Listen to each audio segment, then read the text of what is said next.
ใจคิดฮอดคิดฮอดเด้คิดฮอ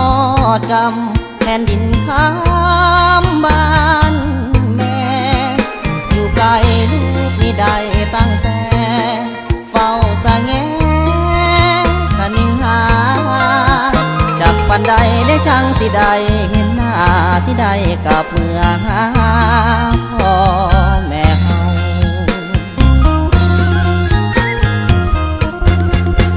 สตา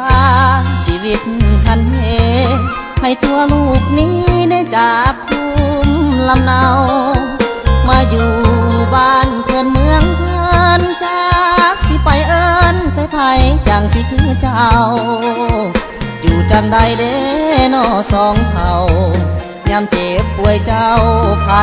สิดูแล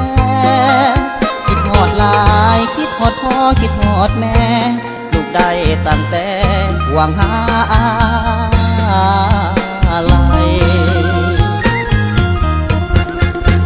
คิดฮอดบ่อนเฮาเคยอยู่คิดฮอดสายอู่แม่เฮาแกงควา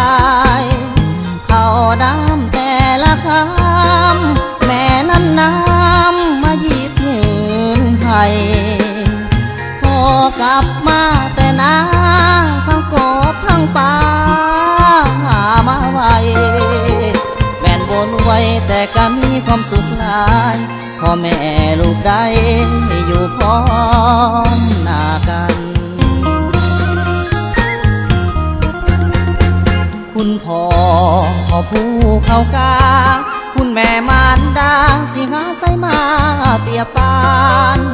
สาธุบุญคำนำสู่สู่ข้างผู้อยู่ผู้ไปคือกันสาธุเด้อบุญคุณพ่อแม่นั้นจงมาผลักดันให้ลูกได้เมื่อตอบแท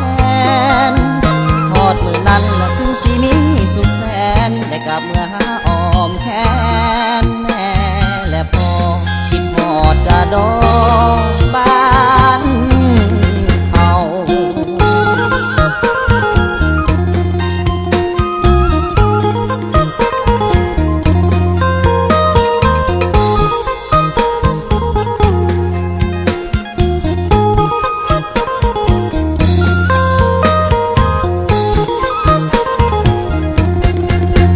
คุณพ่อผู้เขากาคุณแม่มารดาสิหาใส่มาเปรียบปานสาธุบุญคำนำสู่สู่ข้างผู้อยู่ผู้ไปคือกันสาธุเด้อบุญคุณพ่อแม่นั้นจงมาผลักดันให้ลูกได้เมื่อตอบแทนทอดมือนั้นคือสิมีสุขแสนได้กับเมื่อหา